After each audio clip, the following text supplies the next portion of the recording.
Olá, meu amigo, minha amiga, sejam bem-vindos ao nosso Portal do José, iniciando o nosso tradicional encontro às sextas-feiras, com muita coisa acontecendo no Brasil e no mundo. Eu vou receber aqui dois colegas professores muito interessantes, eu tenho certeza que vocês vão gostar do nosso papo de hoje. E alguns dos temas que eu vou tratar aqui, eu vou tratar com mais detalhamento um pouco mais tarde, nesse momento em que o Brasil e o mundo estão com muitas turbulências, né? E algumas têm a ver com o nosso tema de hoje. E como ele tem sido explorado, o tema religião, no mundo da política.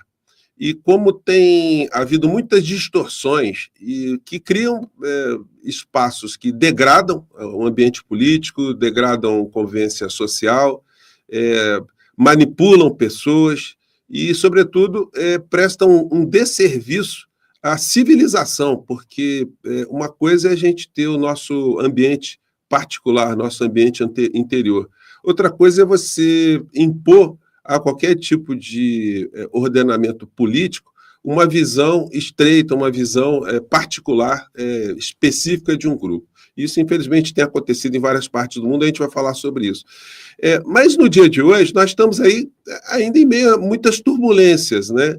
E essas turbulências, nós vamos falar sobre elas no nosso encontro mais tarde, mas eu quero antecipar alguns pontos aqui relacionados a muitas dúvidas que estão surgindo, porque as pessoas ficam muito aflitas, sobre emenda constitucional, sobre emenda do Centrão, sobre impunidade de parlamentar, as manobras estão sendo feitas para livrar os bandidos da cadeia, enfim.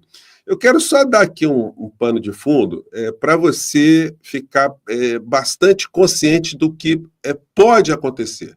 Nós estamos vendo movimentações no Congresso Nacional para que se aprove um projeto de emenda constitucional para tirar os deputados e senadores do foro do Supremo Tribunal Federal. Portanto, para livrar de uma futura cadeia todo aquele que esteja sendo investigado, denunciado, apanhado em algum tipo de atividade criminosa.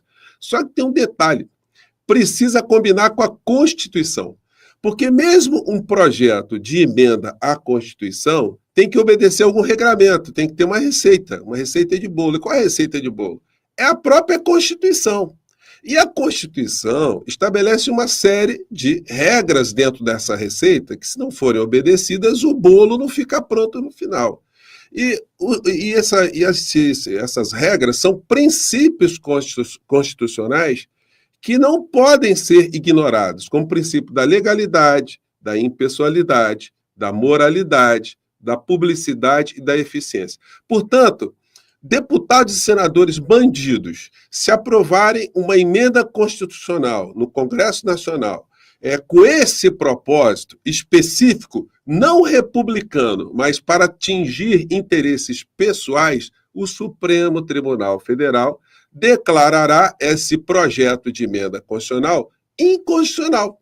Então, não vai avançar, não tem como avançar. Do ponto de vista jurídico, não tem como isso avançar, até porque seria uma balbúrdia tão grande. Vocês imaginem só, deputado e senador poder agora responder criminalmente na vara criminal de algum município, na vara criminal de um estado. Isso também abriria espaço para saber o que se faz com o presidente da República, porque só o presidente da República manteria ali a sua prerrogativa, ou o presidente da República também poderia ser demandado em qualquer município do Brasil. Ele também perderia essa prerrogativa. E os ministros do Supremo Tribunal Federal, eles poderiam ser demandados também na vara de Quixeramobim, enfim. Então, estão tentando esse monstrengo aí, mas, enfim, são sinais de desespero dessa gente toda. Portanto, gente, eu já cravo aqui com vocês duas coisas para a gente começar o nosso papo antes de a gente entrar no mérito aqui. Uma das afirmações é que qualquer projeto de emenda constitucional visando livrar os bandidos de uma futura cadeia será considerado inconstitucional. E a segunda notícia, que eu já estou conversando com vocês desde ontem, é que Bolsonaro já não sai mais de uma prisão. Ele está numa prisão cautelar, cumprindo a medida cautelar, enquanto o inquérito contra o Dudu Bananinha estiver andando, ele estará ainda sob essas medidas e corre o risco de ter uma decretação de prisão preventiva e, em setembro, no máximo, a gente vai ter o julgamento definitivo desse criminoso. que determinará ali, como nós todos sabemos, que ele irá para a cadeia. Então, é só para a gente iniciar os nossos trabalhos aqui. Mais tarde eu vou falar de uma nota infame também da OAB, tem muito assunto. Bom, mas o nosso tema de hoje, nós vamos falar aqui sobre vários aspectos, né? Inclusive os relacionados aos empresários da fé. E para isso, os meus convidados, vou colocar aqui na telinha agora, são, vou colocar aqui meus 3 convidados. Professor Cleiton Lima, muito bom dia, obrigado por ter atendido o meu convite aí. Professor, bom dia, é uma satisfação imensa, a felicidade está aqui no seu portal. Eu até fiz uma brincadeira com meu filho, que disse que quem vai trilhando um caminho aí nas redes sociais, ou um caminho artístico, o cara vai lá para o Faustão, né? E eu estou aqui, junto com o Leonardo Mota, no portal do José, muito agradecido, professor, porque não só pelo convite, mas pelo espaço, para que possamos falar sobre um tema importante, que é essa questão do entrelaçamento entre fé e política, ou entre política e igreja. Esse entrelaçamento é grave, é perigoso, e a gente espera aqui, com essa oportunidade, trazer luz para o pensamento das pessoas, para que elas possam, pelo menos, pensar e, quem sabe, mudar a sua trajetória, né? Então, agradeço muito por estar aqui, professor. Olha, o Cleiton, ele é professor de História, é teólogo especialista em globalização e cultura. E também está com a gente agora o professor Leonardo Mota. Bom dia, Leonardo. Bom dia, professores, todos que estão acompanhando o canal. E obrigado pelo espaço, né? Porque dificilmente hoje a gente vê algum analista político, comentarista, né? Dando um espaço para esse aspecto que é tão vital na política, ainda mais no Brasil, né, nos últimos tempos.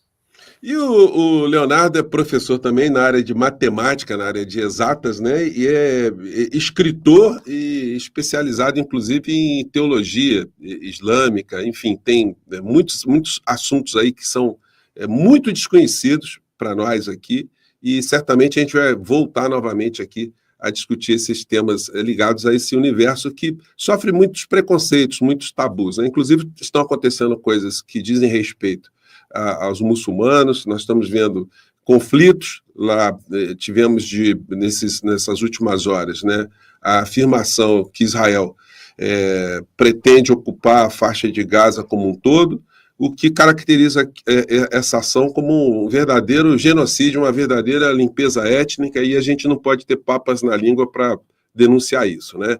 Bom, mas eu quero começar então com vocês, deixa eu botar a telinha aqui para a gente ficar num plano de igualdade aqui.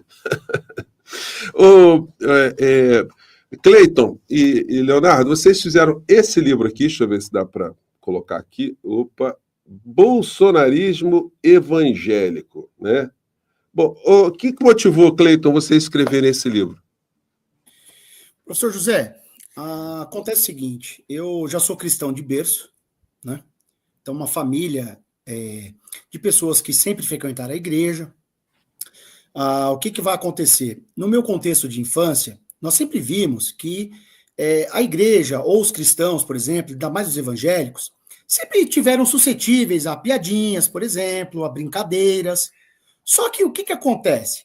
Conforme o tempo vai passando, né, a gente vai crescendo, vai estudando, vai se formando, vai entendendo a realidade, né? E aí, conforme a gente vai estudar, a gente vai percebendo o que de fato consiste a fé cristã, o que de fato consiste em ser um cristão. Mas o fato é que eu nunca tive problema, professor, em nenhum lugar, seja na escola e depois na vida acadêmica, por ser religioso, por exemplo. Sempre tive bom trânsito entre os meus pares de escola, entre os meus colegas, e também nunca tive problema na escola em ser chamado, por exemplo, de doutrinador. Só que aí, quando chega em 2016 para 2017, tem um fato muito curioso, professor, mas muito curioso mesmo, que um aluno levanta a mão, eu estava dando uma aula sobre mundo bipolar, e aí o aluno levanta a mão e falou, professor, o senhor está doutrinando a turma. 2017, hein? 2017. Rapaz, doutrinando a turma. Aí eu me senti um pouco ultrajado com aquilo, desci, fui até o meu armário, peguei o currículo oficial do Estado de São Paulo, Mostrei para o aluno, falei, meu amigo, eu estou abordando aqui o que o currículo oficial do Estado de São Paulo determina. É claro, professor, que é muito natural que nós temos os nossos lados. Faz parte, todo mundo tem. Isso não traz demérito, não traz problema. Isso não é ruim. A pluralidade é uma coisa boa. A homogeneidade nem sempre é possível. Tudo bem. Quando foi em 2018, as pessoas sabem que eu sou cristão, né? Mas antes de tudo, gosto de dizer também que sou um cientista. Então, as pessoas costumam achar que religiosos são estúpidos às vezes. E é o contrário. Existem vários religiosos que já estiveram em pontos importantes de cultura, produzindo saber, organizando dicionários, produzindo teses, doutorados, tudo na universidade secular. Só que em 2018, eu estava na escola, professor, e de repente um professor ou outro olhava meio assim, esse cara aí sei não. E aí eu comecei a perceber uma certa associação, como se eu fosse bolsonarista. Eu falei, peraí, esse negócio aí tá errado. E aí eu tinha que fazer esforço, o Léo tá até rindo, porque eu tinha que fazer esforço para mostrar que eu era do campo da racionalidade. Não, meu amigo, o que é isso? Eu conheço a história. Mas, o Cleiton, estavam te confundindo com bolsonarista pelas coisas que você estava falando? Você era... Não. Só por ser cristão, num ambiente onde a intelectualidade vigora, já estava, sei não. Então eu tinha que ficar me explicando, né? Então, mas quem me conhece, sempre me conheceu, sabe que jamais eu estaria atrelado a esse tipo de coisa, ainda mais ideias que preconizam perversidade. Só que aí, professor, vem o detalhe, eu fui fazer o curso de teologia, e em 2018 para frente, eu comecei a sentir incômodo dentro da igreja que eu frequentava. Comecei na verdade, vou ser bem sincero, eu comecei a me sentir num aparelho bolsonarista. Falei, rapaz, isso aqui tá errado. Então, o que é isso? E aí, o senhor fala muito aí das musiquinhas, né, que o pessoal coloca nas manifestações, o piano. O que ocorre lá, professor? Eu começo a ver, tipo, um hino com um teor nacionalista, uma conversa. Eu cheguei a ver o pastor da minha igreja pedir pro pessoal ir pra Paulista. Aí eu falei, rapaz, isso não tá dando. Não tá dando. Foi então que eu resolvi fazer um artigo, que tá, inclusive está publicado, chama-se A Igreja Evangélica Brasileira entre Dois Messias, o Jair e o Cristo. E aí, nesse caminho da vida, eu tive um feliz encontro com o professor Leonardo, dei o artigo para ele ler, distribuí para os meus amigos, tudo, e Leonardo falou assim, Cleiton, pô, isso aqui dá um livro, cara, você tem que fazer um livro sobre isso. Falei, é verdade, né, Léo? Aí eu comecei a rascunhar o livro, o Léo, esse garoto maroto, vem e fala assim, Cleiton, posso fazer com você? Falei, meu amigo, claro. E olha que coisa doida. Um cristão e um muçulmano trabalhando juntos. Muçulmano, no caso, o nosso outro convidado, Leonardo Mota. O Leonardo é muçulmano. E aí o que acontece? Começamos a fazer o livro e eu fui percebendo cada vez mais essa intoxicação dentro da igreja.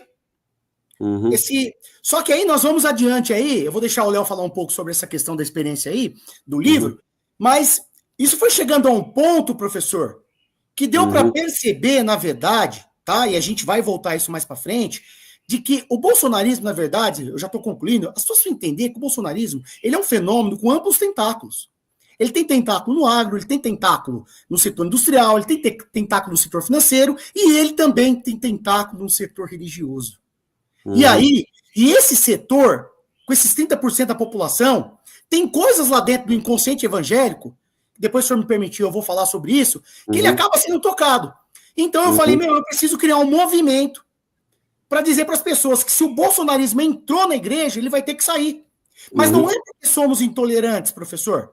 Não é porque somos intolerantes, é porque não combina com os ensinamentos de Jesus Cristo.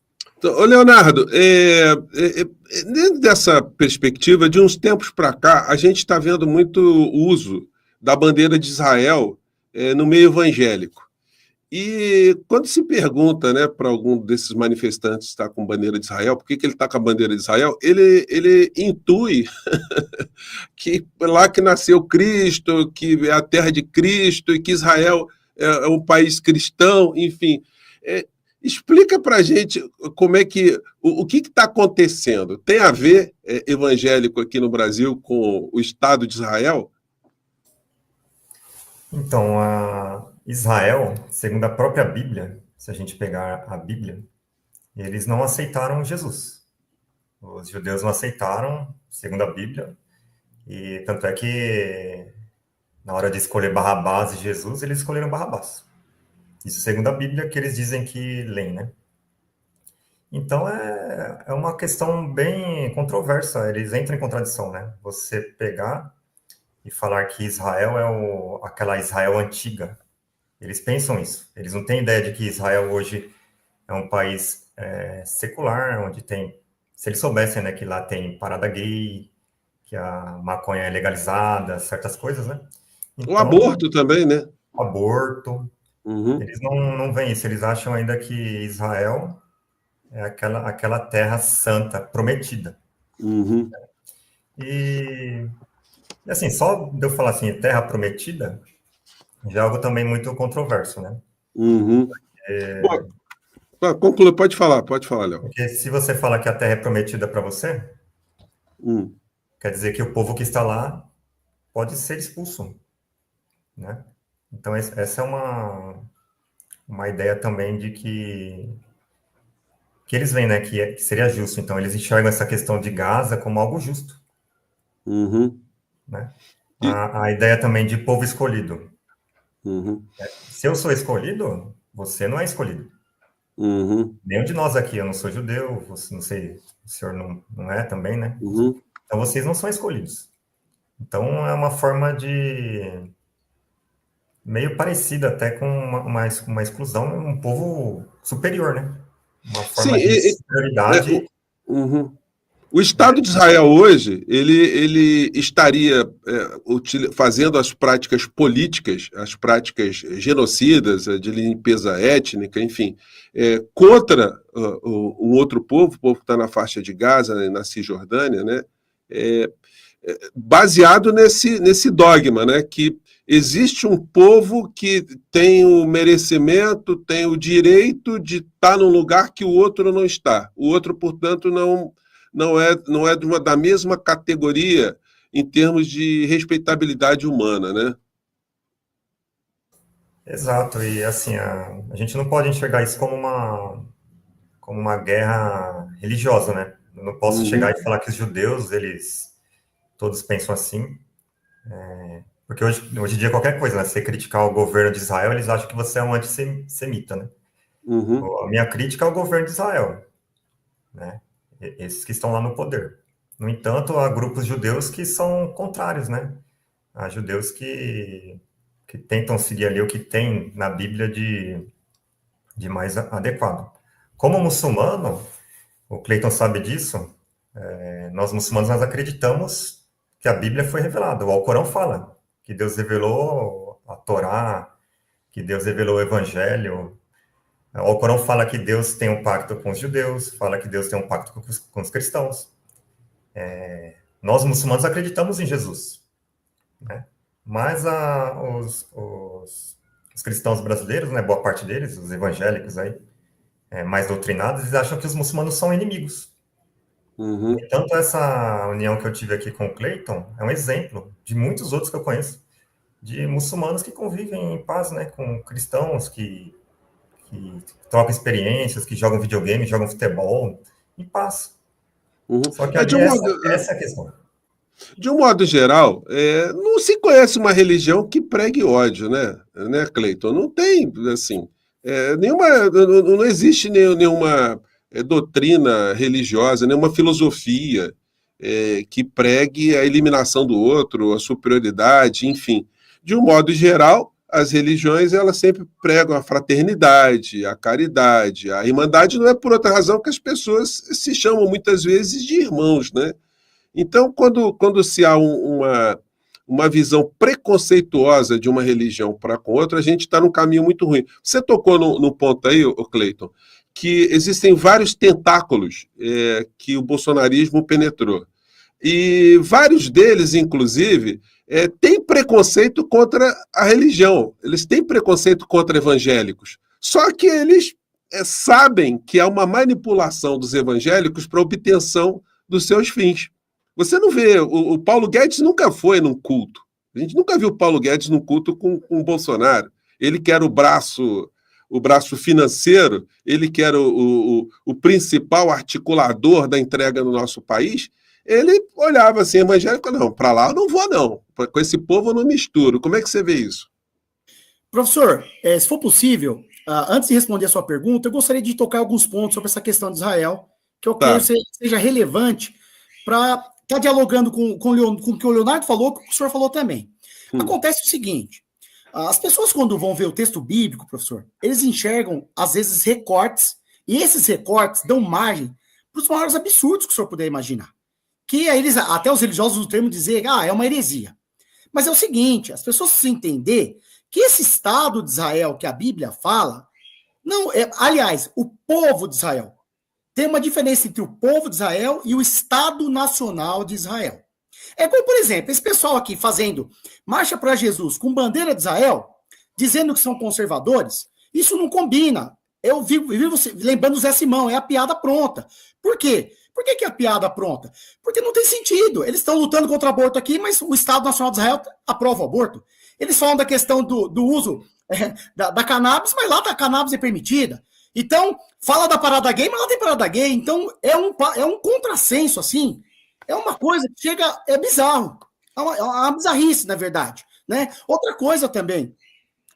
Não são todos os cristãos que têm esse entendimento sobre a questão de Israel, tá certo?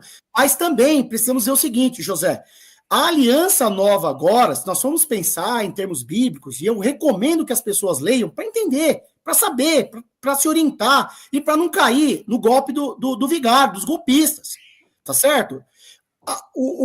A questão de agora não é mais com Israel. A questão de agora é uma aliança com a humanidade. Inclusive, eu digo no livro que os cristãos não têm pátria. Cristão não tem pátria, cristão não tem bandeira. Isso a gente conversa com o comunismo, né? Guardadas as proporções, a gente conversa com o comunismo. Nós não temos pátria, eu não tenho pátria. Nós somos cidadãos do mundo, tá certo? Então, não condiz esse negócio de Israel ou de Brasil. E no nosso livro, a gente fala até em patriolatria, tá? Patriolatria. Agora, voltando à pergunta que o senhor fez, né, é muito importante a gente entender o seguinte, as lideranças evangélicas, tá? O que nós tivemos aqui no Brasil foi um projeto de poder evangélico também, junto a um projeto de poder fascista. Então, são duas coisas que estão acontecendo. Um projeto de poder evangélico e um projeto de poder fascista. E aí, o que vai acontecer? Ambos acabam se unindo, tá, em prol desse projeto. É o que o senhor disse. Tem pessoas que vão falar, eu não quero conversar com esse setor. Eu não quero estar perto desse setor. Só que aí, a estratégia de poder faz com que ele se retroalimente. Só que tem um detalhe, professor, que as pessoas não enxergam. E se o Léo também quiser comentar, pode me interromper a hora que quiser, até o senhor. O que as pessoas não entendem é o seguinte. Existem coisas dentro do inconsciente evangélico, lá no íntimo da alma, professor. Coisas que nós nem mesmo imaginamos que elas existem, elas estão lá adormecidas. E às vezes tem um discurso que dispara as coisas. Isso já foi com o fascismo na Itália, com o nazismo na Alemanha, dispara. O que acontece? No contexto bíblico, professor, Israel não tinha um rei, por exemplo. Era um povo sem rei, sem Estado, não era uma nação. E aí o povo ficou reclamando que queria um rei, aí Deus deu Saul. Guardadas as proporções, eu digo que o povo evangélico brasileiro, ele encara o Bolsonaro como se ele fosse um tipo de um Saul. Então é mais ou menos assim, eles não se sentem representados, eles não têm espaço, e aí vem um cara, nós queremos um rei, e aí vem o rei, que é, no caso, o Bolsonaro. E aí, o que a gente vai ver? O exemplo que o senhor cita do Paulo Guedes é muito interessante, porque não são todos que aceitam e nem estão dentro dessa aliança, e muito menos vão a templos, tá certo? Porém, o Bolsonaro, ele entende. As pessoas falam que o Bolsonaro é burro. É um pouco, mas as pessoas entendem, professor.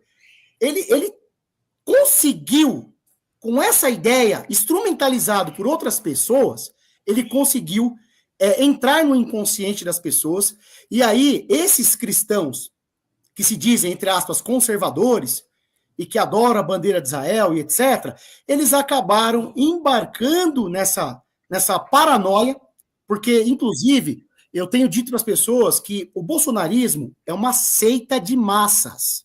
Ou seja, as seitas costumam ser pequenos grupos, né, professor? Pequenos grupos.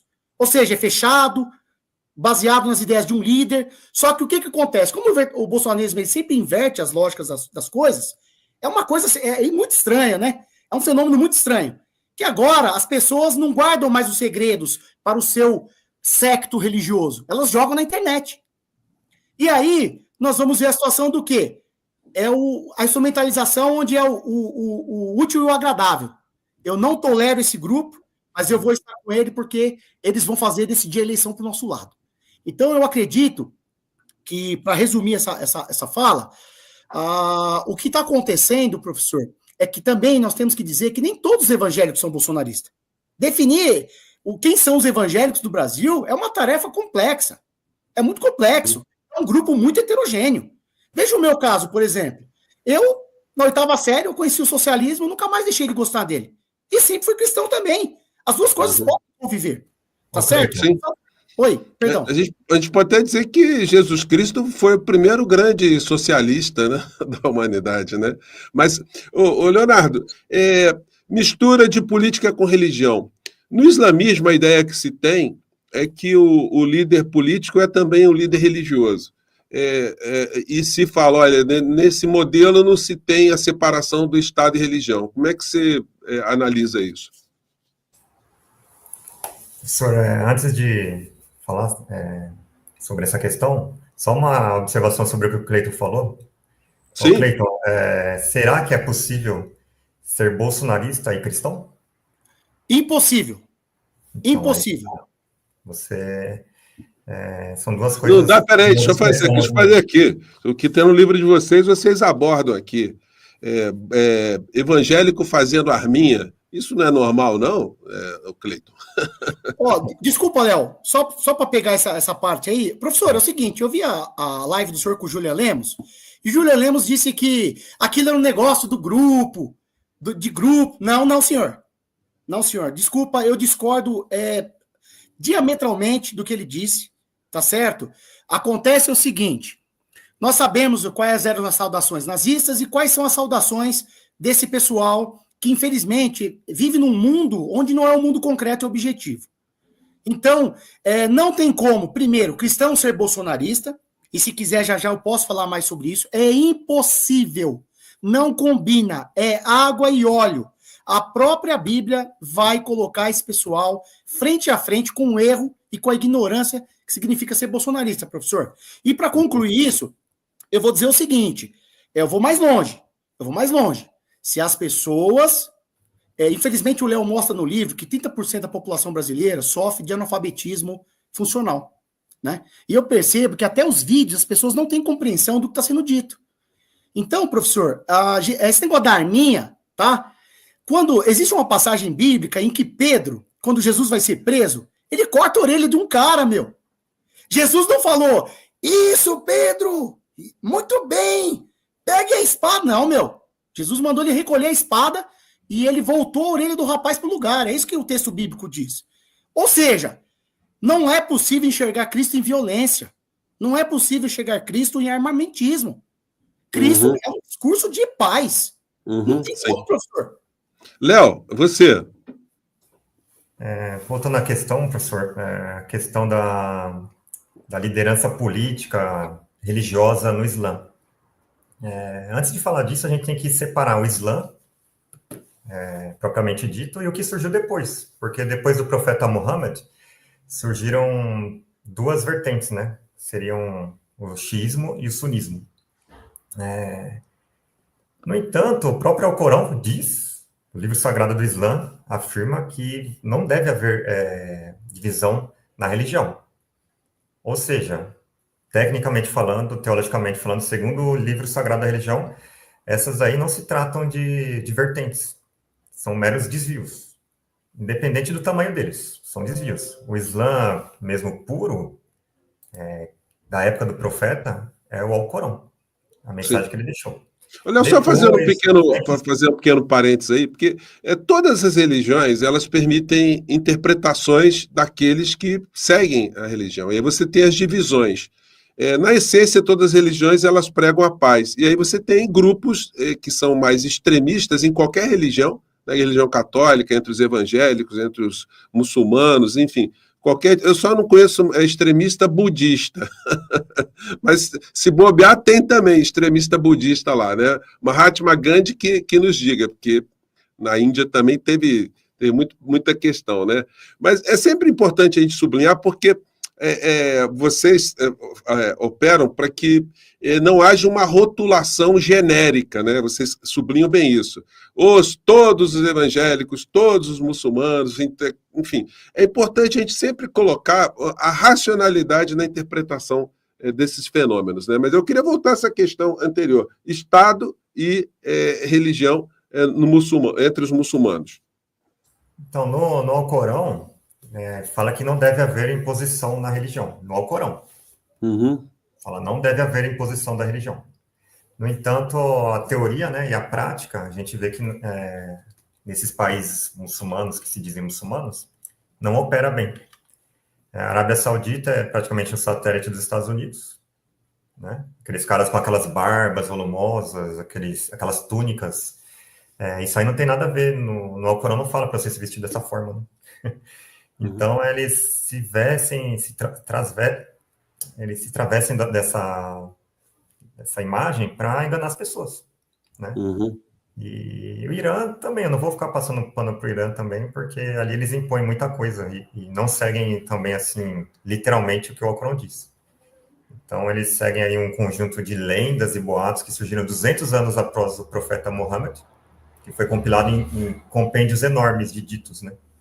Nesses compêndios você vê, assim, a imposição, né, pela espada, morte de adúlteros e tal. Mas se você pegar o Alcorão, você não encontra a palavra apedrejamento, por exemplo. Uhum. Então é uma diferença do que Deus revelou, né, que todos os muçulmanos concordam que é o Alcorão, e o que eles praticam. É interessante, gente, a gente está conversando aqui, porque é inequívoco que os políticos, de uma maneira geral, mesmo quando eles não são religiosos, eles procuram ter uma aproximação com os líderes religiosos para conseguirem dividendos políticos, como o Cleiton falou para a gente agora mesmo. A gente vê, por exemplo, uma figura como Donald Trump se apresentando como um religioso. Mesmo o Bolsonaro se apresentando como religioso, o Cleiton, com uma vida que, se você enxerga de perto, você não vê nada de cristão, você não vê nada de exemplar. Quando ele fala em Deus para ele, quem é Deus? É o Trump. Quando ele fala em pátria são os Estados Unidos que ele defende. E quando ele fala em família, ele é um cara que mais produziu famílias dissolvidas, né? Então, enfim, eu imagino também que grande parte da sociedade, inclusive entre os evangélicos, muitas questões que dizem respeito ao Bolsonaro também causem alguma identificação no fiel. O cara que já está no segundo casamento, no terceiro casamento, enfim, tem os seus pecados, as suas mazelas também. É isso que explica tanta gente se identificar com o Bolsonaro entre os evangélicos, ô Cleiton? Entre os católicos também, entre todo mundo, né? Claro. É importante dizer, tá, que o bolsonarismo não é o evangélico, nem o evangélico é o bolsonarismo. O bolsonarismo também está fora. Ele, como eu disse, ele tem outros tentáculos. Mas eu gostaria de fazer uma breve colocação aqui, professor, sobre essa questão de igreja e Estado. Tá? No caso brasileiro, a gente sabe que nós temos uma Constituição, né, de 1988 que preconiza a laicidade do Estado. Isso é bom, isso é salutar. Só que tem um detalhe também. Quando a gente fala de religião e política, né, religião e Estado, a democracia, ela permite que vários grupos, né, possam ter seus representantes. Então não há problema nenhum em que cristãos estejam à frente também de cargos públicos. O que não pode, professor, é as pessoas, é o cara que diz que é cristão, Jesus Cristo defendia os pobres, e quando vai votar para o imposto de renda, 5 salários, não pagar, ele vota contra o pobre. O que não pode, o que os cristãos precisam entender é que a bancada evangélica, ela não segue nenhum dos princípios que Jesus Cristo ensina. Ela está lá voltada totalmente contra o pobre. Outra coisa também que as pessoas precisam entender é o seguinte, os religiosos, eles perderam muito espaço em relação aos seus discursos. Mas tem muito religioso que é coerente, que é racional, que é ético. E o que o senhor disse, que tem um discurso de paz que pode orientar as pessoas, aliviar sofrimentos, levar as pessoas a um caminho melhor. Então, só para fechar esse adendo, eu diria o seguinte, é igual a pecha do comunismo. Veja, a direita já perseguiu também as igrejas. Então não tem sentido. Quando nós vamos conhecer a história, nós vemos que o comunismo nunca existiu propriamente dito no mundo, muito menos no Brasil. Então a gente vê que é um pessoal que está completamente fora da realidade. Voltando ao que o senhor falou, eu estava presente em um culto e eu vi um pastor falando, olha, porque o Donald Trump, ele pega a Bíblia, aí eu fui e falei, desculpa, esse sujeito tem vários crimes nas costas. Esse sujeito é um criminoso. Só que tem um detalhe, professor, que as pessoas precisam entender como é que o pensamento evangélico raciocina a realidade. Uma pessoa que se converte, professor, ela é uma mudança de vida, é uma transformação. Então, se rouba, não deve roubar mais, se mata, não deve matar mais. Então, o que acontece é o seguinte, se a pessoa se transforma genuinamente, acabou aquele passado dela. A gente vai ter misericórdia, vai seguir em frente. O problema não é a questão se o Bolsonaro se converteu ou não, se ele era cristão ou não. O problema é que Jesus disse que uma árvore nós conhecemos pelo fruto que ela dá. E qual é o fruto do Bolsonaro? Arminha, petralhada. É só essas conversas. É golpe de Estado, é romper com as instituições jurídicas, é romper com o Estado de Direito. Então, professor, o que vai acontecer? No frigir dos ovos aí, Bolsonaro não tem uma conduta de cristão. Porque não se trata, professor, da boca para fora. O cristão ele vai ser conhecido com suas atitudes. Veja, nós não somos perfeitos, nós somos seres humanos, professor. Tá? Uhum. Então existe uma ética moral laica, leiga, existe uma ética moral religiosa. Então quando você pega um sujeito igual o Donald Trump, ou igual o Bolsonaro, eles podem falar mil coisas, mas quando você vai ver a prática, é igual sobre os líderes religiosos. Se o senhor quiser abordar algo, por exemplo, o comportamento de boas lideranças religiosas nós temos no país, eles não condizem. Um líder religioso tem que ser moderado. O senhor viu o Silas Malafaia, por exemplo, sendo moderado em algum momento, em alguma fala? Ou os outros líderes religiosos? Não. Então, no fundo, eles são o que a Bíblia chama, professor, de sepulcro caiado. O que é o sepulcro caiado? Por fora é tudo bonitinho, o cal tá branquinho, tá lindinho, mas por dentro é tudo podre. É maldade em cima de maldade. Então, eu concluo isso dizendo o seguinte, nem Trump, nem Bolsonaro representam o reino de Deus nessa terra, se pudéssemos assim falar, tá certo? Não representa. Porque quando fala em reino de Deus, professor, as pessoas ficam pensando que é uma coisa miraculosa. Não. O reino de Jesus Cristo é aqui, professor. É na terra. Ô, Leonardo, como é que o mundo, de uma maneira geral, enfim, vou entrar aqui no islamismo, né, enxerga o comportamento de Israel em relação aos seus irmãos de fé na faixa de Gaza? Qual é a conexão política que esse universo faz para protestar, para ter alguma força política contra esse genocídio a céu aberto? Então, professor, teologicamente falando, os muçulmanos eles acreditam que realmente Deus ele revelou a Bíblia, a Torá e tudo mais, né? No entanto, a maioria dos teólogos islâmicos eles falam, né, que houve alterações. Por exemplo, a questão dos juros. Se você for lá na Torá, fala assim que o judeu ele pode emprestar a juros para quem não é judeu. Agora, se você é irmão, né, da mesma etnia, aí eles são proibidos de cobrar juros. Então, assim, com os outros, as outras pessoas, elas são realmente rebaixadas, as outras crenças, né, as pessoas das outras crenças. Se você for ver a questão da escravidão, por exemplo, a Bíblia naturaliza no Antigo Testamento. Mas nós, muçulmanos, acreditamos que isso aí foi uma corrupção dos hebreus ao longo da história. Tá? Se for ver lá no Antigo Testamento, fala assim que se você tiver um escravo, você pode sentar a paulada nele, né? Se ele sobreviver ali durante um tempo, você não teve culpa nenhuma disso. Uhum. Então, será que foi Deus que revelou isso realmente, ou será que foram essa etnia, né, os hebreus que foram modificando ao longo da história? Então, isso atualmente está sendo usado também para desumanizar o povo de Gaza. Gente, vocês me perdoem aí que de vez em quando eu vou interrompendo os nossos convidados, e aí de vez em quando alguém chega assim, o professor está falando muito, deixa os convidados falarem. Só fazer um pequeno parênteses agora, é o seguinte, para comunicar vocês que chegaram agora, que às 17h40 eu estou sempre aqui, de novo, no nosso portal, e aí eu vou abordar com mais profundidade os temas do dia. Na abertura do nosso encontro de hoje, eu já falei da PEC que está sendo montada para liberar bandidos, os senadores e deputados bandidos que estão respondendo a processo, vou falar disso com mais detalhes mais tarde. Falei que o Bolsonaro não sai mais da prisão, do tipo de prisão que ele está, e falei também de uma nota da OAB, eu como advogado também, eu vou sentar a pancada na Ordem dos Advogados do Brasil.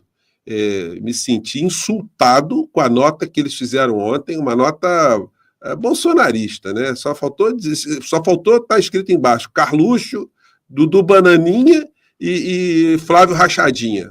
Foi o que faltou na nota da OAB. Então, às 17h40 eu falarei desses temas com vocês. Agora, o nosso tema que a gente tinha programado foi esse, a gente falar de política, religião, mistura, exploração da fé.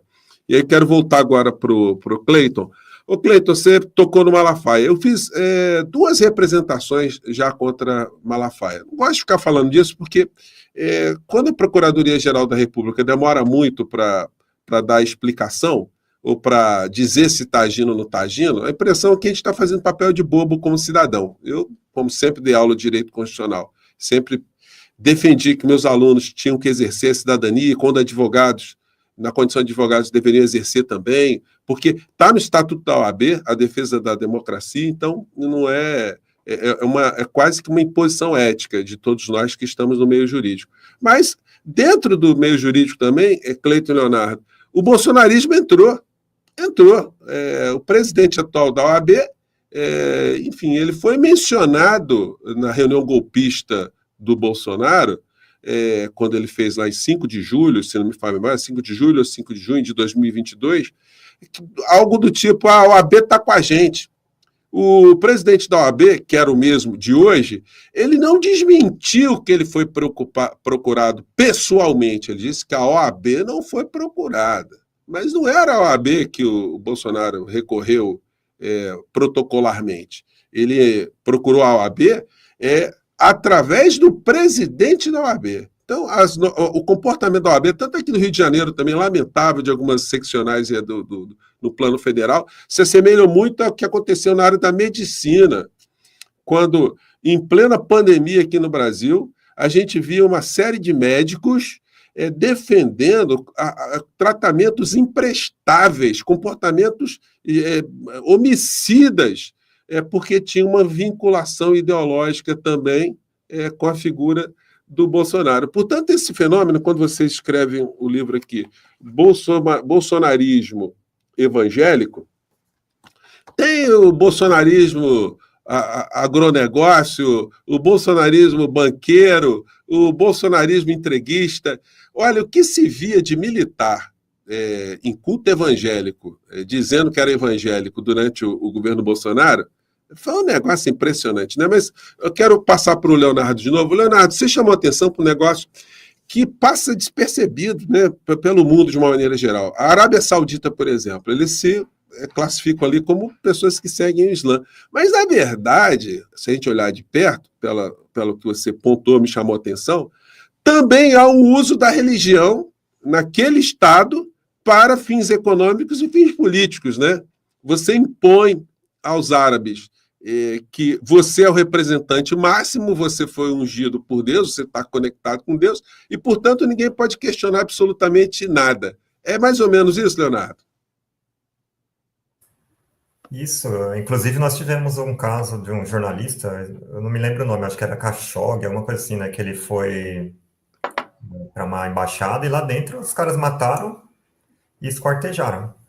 A Arábia Saudita, ela está tentando melhorar sua imagem no mundo, né? Agora, por meio do esporte. Se eu não me engano, o termo é Sport Watch.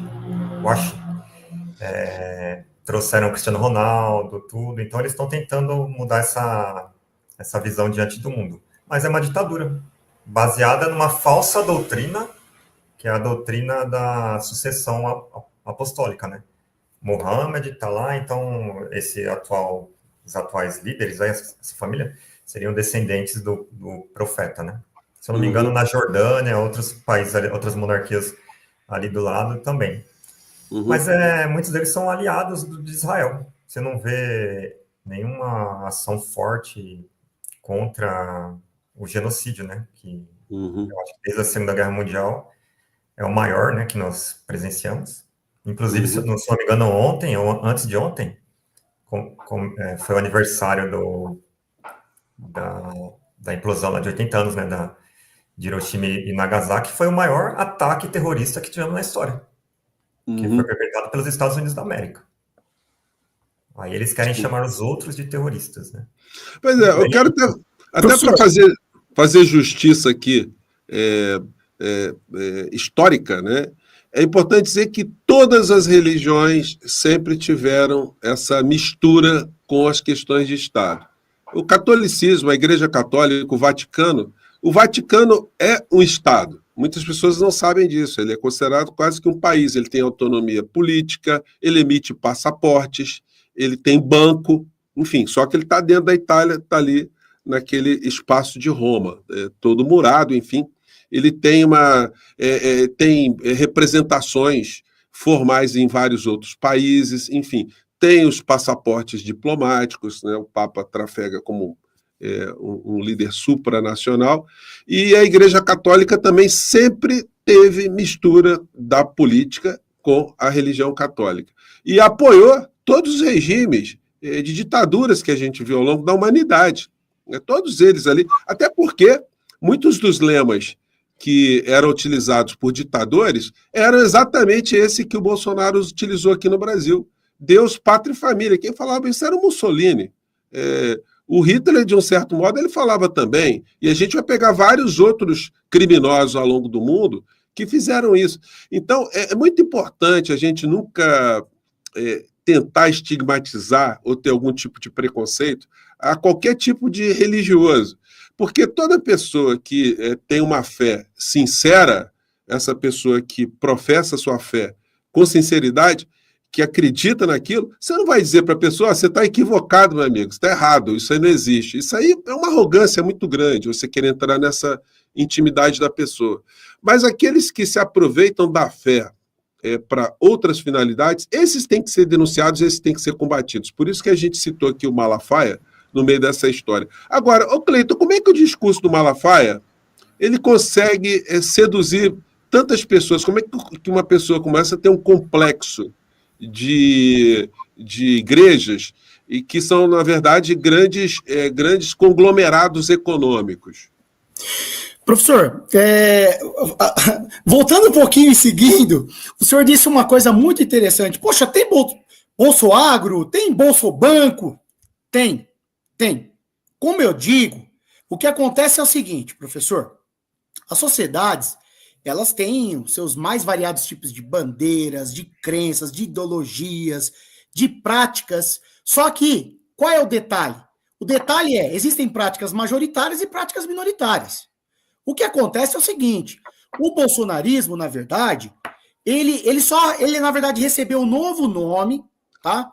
E com as milícias digitais, ele conseguiu alcançar certas pessoas que tinham um ressentimento frente aos seus problemas da vida, ou o que quer que seja, e isso acabou o quê? Eu já disse para as pessoas em outras formações, etc. O senhor sabe quando uma pessoa dá aquele twin assim, que fica aquele olhinho girando, né? O que acontece seja no agro, seja no banco, seja na política, de alguma forma, essa loucura, ela deu um twin na mente das pessoas e acessou algo dentro delas que fez elas ficarem desse jeito.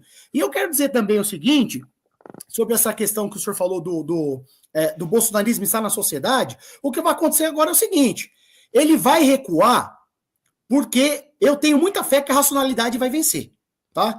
Inclusive, eu gostei muito da fala que o senhor fez sobre a questão dos religiosos, né? E já digo para o senhor também que o budista prega a paz, mas eles já fizeram guerra. Então, é muito complicado. A teoria e a prática do ser religioso, ela é sempre muito ambígua, porque sempre vem essas coisas que acessam partes do nosso inconsciente, faz a gente ser o que a gente não quer ser, tá certo?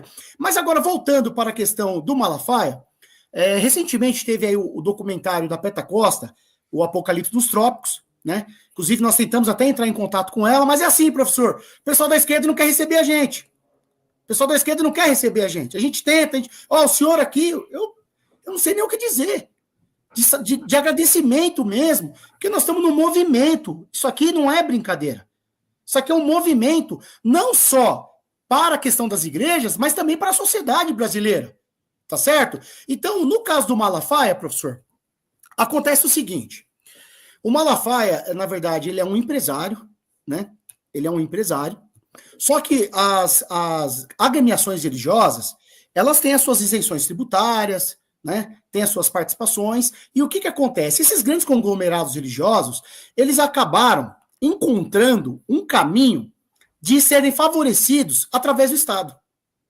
Né? E como eu disse para o senhor, por que o discurso de Deus, Pátria e Família, que vem do integralismo também, aqui com Plínio Salgado no Brasil, por que isso cola? Isso cola porque a Bíblia sempre tem uma ideia de que Deus vai fazer um milagre, esse país vai ser de Jesus, nós vamos um dia ser o Estado. Então, essa relação com Israel, professor, o que vai trazer? No imaginário do cristão, ele vai exatamente ir para aquele campo do Saul que eu disse. Ele vai acreditar que, de fato, ele vai virar Estado. E aí é nesse ponto que pessoas como Silas Malafaia e muitos outros, eles acabam ludibriando as pessoas, infelizmente. Por quê? Porque eles apresentam um discurso, por exemplo, nós trabalhamos em escola, tá? Eu nunca vi nada do que eles falam sobre ideologia de gênero, nós estamos aí indo para 20 anos em escola, nunca vi nada de ideologia de gênero em escola, nunca vi nada do que eles falam. Pergunte para qualquer professor. Isso foi uma mentira inventada, colocada em vídeos de 30 segundos, que acabou criando um terror dentro das pessoas. E aí, junta com aquilo que eu disse para o senhor, das pessoas estarem suscetíveis a esse discurso, devido até, infelizmente, a questões cognitivas limitadas. A pessoa tem uma limitação cognitiva. Ela não consegue entender a realidade. Então, é aí nesse momento que vem esses pastores e fazem isso. Olha, eu não vi o Silas Malafaia falar contra a Marcha para Jesus do Espírito Santo, que tinha um 38, uma estátua de um 38. Eu não vi falar contra Caixão. Eu não vi falar contra a Arminha. Então, se nós formos ver, o que vai acontecer, na verdade, é que o projeto de poder evangélico, que se amplifica, ele amplia nos anos 90, com a entrada da Igreja Universal, professor, os evangélicos eles vão acabar formando mais corpo, mais bancada, elegendo mais gente, e aí, com o Bolsonaro, eles conseguem perceber que eles poderiam não só estar próximo do Estado, eles falam, poxa, agora nós vamos ser Estado, inclusive eles se ufanaram, né? Começou a ter um ufanismo, nós temos um presidente cristão. Teologia do domínio, né? Oi? Teologia do domínio. Exatamente. Então, professor, o que vai acontecer nessa situação, não só do Silas Malafaia, mas de todos os outros líderes religiosos, tá? Alguns entraram nisso, como eu disse, por limitações cognitivas. Outros entraram nisso por pura maldade, por pura perversão do que o evangelho de Cristo determina e também por projetos pessoais de poder. Então, no final das contas, se vocês assistirem o documentário, por exemplo, da Peta Costa, e eu falo isso também no nosso livro, se você assistir, você vai ver que o Malafaia, ele tá até altivo no documentário. Quando cita o caso do André Mendonça, por exemplo, falou, subiu no telhado a indicação do André Mendonça. Ele fala, vai ter que indicar, vai ter que dar um jeito. Por quê? Porque estava, na verdade, o senhor chama ele de consultor jurídico institucional do bolsonarismo. Mas ele é mais do que isso. Ele, na verdade, é tipo aquele Rasputin. É tipo um conselheiro que está ali, mas na hora de influenciar, só influencia para o que não presta. só influencia porque não dá certo, só influencia porque é antiético e violento. Se nós formos ver, professor, para concluir, se as pessoas quiserem lá em Timóteo, no capítulo 3 na Bíblia, por exemplo, em Tito, tá certo? E também em Gálatas, no capítulo 5, as pessoas vão ver o seguinte, um líder, professor, ele tem que ser não soberbo, ele não pode ser iracundo, ele tem que ser moderado, ele não tem que ser ganancioso, ó. Ele tem que ser amigo do bem. O cristão é amigo do bem. Então não dá. A partir do momento que o cristão está apoiando bandido bom e bandido morto, você vê um cara falando CPF cancelado. Isso não condiz, não combina. Então, professor, o que acontece foi um projeto de poder que os evangélicos, as lideranças empresariais, encamparam, e, infelizmente, conduziram o povo ao erro, aí nós iríamos em termos assim religiosos ao pecado, né? Conduziu o pessoal ao pecado, e essas pessoas agora precisam, infelizmente, de um tratamento, não só psicológico, mas também um choque de realidade e um ensinamento bíblico muito rigoroso, para que elas consigam voltar à sanidade do que é a realidade e do que é ser cristão. Tá certo? Então, não tem sentido. Tem uma coisa assim que me chama sempre a atenção, que é o fato de você não ver nos discursos religiosos, de uma maneira em geral, abordagens de problemas sociais reais. Por exemplo, a gente não vê o Malafaia, nunca veremos, nem o Bispo Macedo, nem o R.R. Soares, nem a gente pode fazer a lista aqui gigante. Na Igreja Católica, a gente tem um segmento que foi denominado a Teologia da Libertação, em que os problemas sociais eles eram levantados. Mas logo o conservadorismo da Igreja tem tentado abafar esse movimento, do tipo, olha, não vamos discutir nenhum problema concreto aqui na Terra.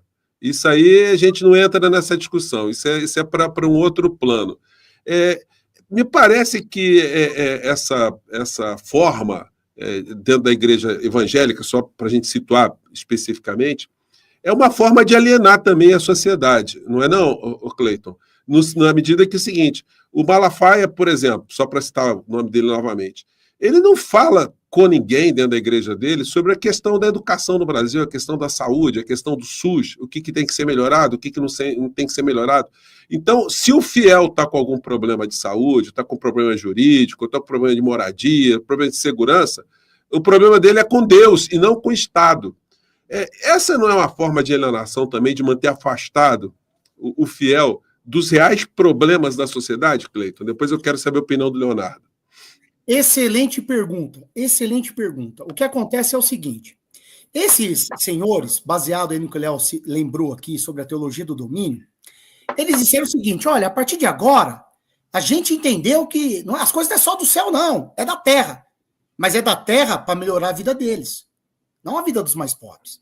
Professor, existe um campo evangélico que chama Missão Integral, tá? Inclusive o René Padilla é um escritor aí que é um teólogo que explica muito bem o que é a missão integral. E a missão integral, guardadas as proporções, seria uma vertente do que foi chamada teologia da libertação.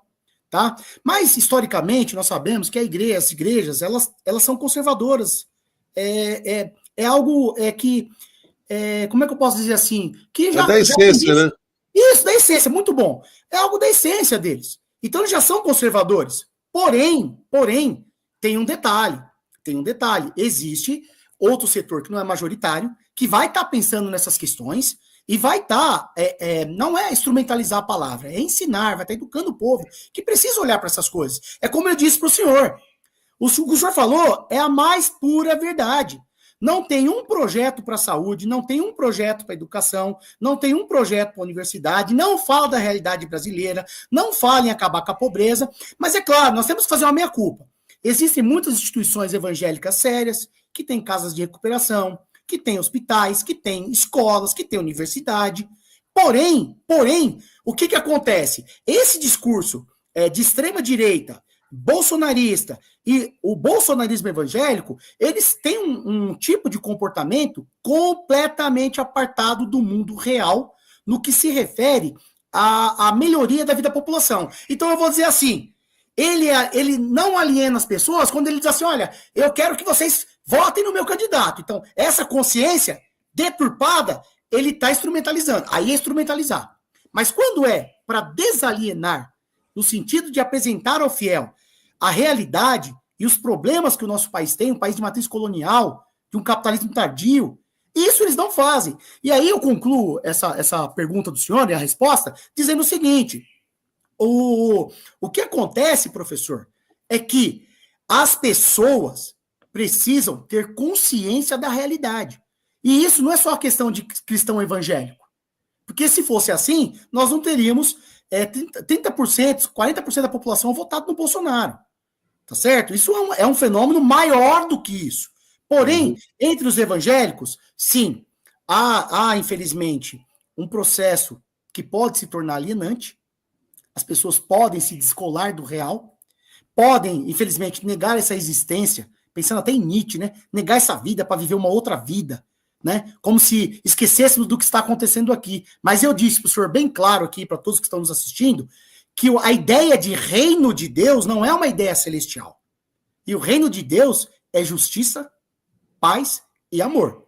Então, veja só, professor, concluindo, eu vou dizer o seguinte: se os evangélicos brasileiros não estivessem alienados, porque nesse ponto eles estão, se eles não estivessem, eles agora não iam permitir que toda a bancada evangélica votasse só em temas que favorecem o capital financeiro e o capital industrial do país e a elite econômica do país. Eles não votam nada que privilegia o pobre. Aí, nesse sentido, eu digo, sim, há uma alienação e esses grandes empresários da fé são responsáveis e vão dar conta disso, professor. Seja nessa vida ou na próxima. Bom, essa ideia de a religião ser, de um certo modo, alienante, não é original minha, né? O velho Marx, Carlos Marx, como dizem os portugueses, já dizia que a religião é ópio do povo. No islamismo também é assim, Leonardo Mota, há uma preocupação específica no plano espiritual e não há uma atenção para o mundo real. Como é que você explica isso? Como é que você interpreta essa linha de pensamento? Falando assim, professor José, amigos, a questão da liderança no Islã não existe. No Alcorão não fala que, por exemplo, a palavra sheikh significa líder. Eu sou só apenas um muçulmano, tá? E eu vou falar aqui o que eu lembro sobre isso, né? Essa vida tem uma importância para o muçulmano. O Alcorão fala que você tem que pensar realmente no além, na vida depois do juízo final, só que você não pode esquecer a sua parcela nessa vida também, né? Você não pode ser uma pessoa que vai viver em extrema pobreza, né? Você tem que procurar também evoluir um pouco intelectualmente. Tanto é que o primeiro versículo do Alcorão que foi revelado fala, leia, Ikra, leia em nome de teu Senhor. Então é um convite para o estudo, né? Agora, o que a gente vê aqui no Brasil é o seguinte, as propagandas dessas igrejas, da maioria delas que você vê, igreja fazendo propaganda na TV, já é uma coisa meio esquisita, né? Aí você vê lá, o cara começa a ir na igreja, aí começa a ter casa na praia, as dívidas sumiram, o problema de saúde foi embora, e por aí vai. Então, a maioria das pessoas que vão nessas igrejas, elas não estão atrás de perdão, não estão atrás de um relacionamento com Deus, elas estão atrás de coisas que a própria Bíblia diz, que são mundanas, né? E tem um cara ali que vai falando e vai convencendo. Se a pessoa não consegue alcançar esse objetivo, aí ele culpa a própria pessoa, falando, você não tem fé suficiente. Então, entra para um plano que já não é mais racional, é um plano mágico. A gente não está mais falando de nada racional. É algo que foge da lógica, é o mundo fantástico. O Silas Malafaia, eu lembro que uma vez eu peguei um Uber e eu comecei a falar de religião com o cara, e quando eu falei do Silas Malafaia, falei mal, o cara já virou a cara, falou, não, Silas Malafaia, ele sabe toda a Bíblia. Ninguém consegue decorar toda a Bíblia de cabeça. Não lembro exatamente, acho que são 2 milhões de palavras. Não, e detalhe, né? O Malafaia, ele mente sobre a interpretação da Bíblia. Quando ele vai pedir grana, ele cita alguns versículos, e aí você vai ler o versículo lá que ele está citando para induzir os fiéis a darem o dízimo, o que ele está citando não tem nada a ver com pedir grana. Ele fala em colheita, quando ele vai por esse mundo da chuva, do peixe. Ele sempre, a tradução dele é a seguinte: dê dinheiro para a minha igreja, né? Gente, olha só, a gente infelizmente já chegou aqui a mais de 1 hora da nossa live. A gente ia fazer uma live um pouco mais curta, né? Pela questão do formato aqui do YouTube, mas está sendo a primeira pílula aqui. Eu quero agradecer muito, pílula de conversa, quero agradecer muito meus convidados aqui, o Cleiton e o Leonardo, e já combinar com vocês, em breve, assunto não vai faltar, tem muita coisa acontecendo no mundo, e eu queria aí passar a palavra para vocês, Cleiton primeiro e Leonardo, para os comentários finais aqui do nosso encontro, tá legal? Professor, primeiro, agradecer muito a confiança, o respeito e a consideração e a abertura do portal do José para que o professor Cleiton Lima, o professor Leonardo estivesse falando aqui. Cleiton, antes de mais nada, muitas pessoas perguntando como é que você adquire o livro de vocês. Obrigado, professor. O livro está disponível na Amazon, né? Tem e-book, tem livro físico, tem também no Mercado Livre, tá? Tem no Clube de Autores, tá certo? Tá tudo disponibilizado lá. E, poxa, pessoal, leiam, eu vou fazer as considerações finais, mas leia o Bolsonarismo Evangélico e olha como eu sou um cara de diálogo. Eu estou com um muçulmano e eu também fiz um outro livro, professor, desculpa fazer esse jabá rapidinho aí, que é um livro 50 Tons de Crônicas e as Crônicas Proibidas do Big Bang, que é um livro de literatura que eu participo com um conservador. Então, veja, nós temos que ser pessoas moderadas, nós temos que sentar e dialogar com quem pensa diferente. Tá certo? Só que tem um detalhe, tudo tem que ser mediado pela racionalidade. 1 é 1, 2 é 2. Não é 1 é 3 e 3 é 5. Tá certo? Então, agradecer muito o espaço, agradecer a oportunidade, dizer para vocês que o Brasil, ele pode sim ter um caminho de paz, um caminho de solidariedade, um caminho de amor, um caminho de fraternidade entre as pessoas. Para isso, nós precisamos fazer 2 coisas.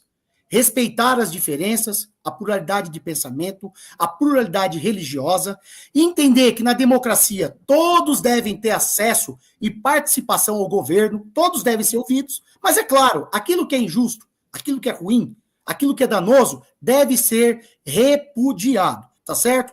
Você, meu amigo, minha amiga que é cristão, concluindo, professor, eu deixo um recado para vocês aqui. Basta você estudar a Bíblia que você jamais vai defender o bolsonarismo. Tá certo? Então eu aguardo outros convites ansiosamente. Inclusive, qualquer portal que quiser chamar a gente, estamos à disposição, tá bom, professor? Obrigado. Valeu.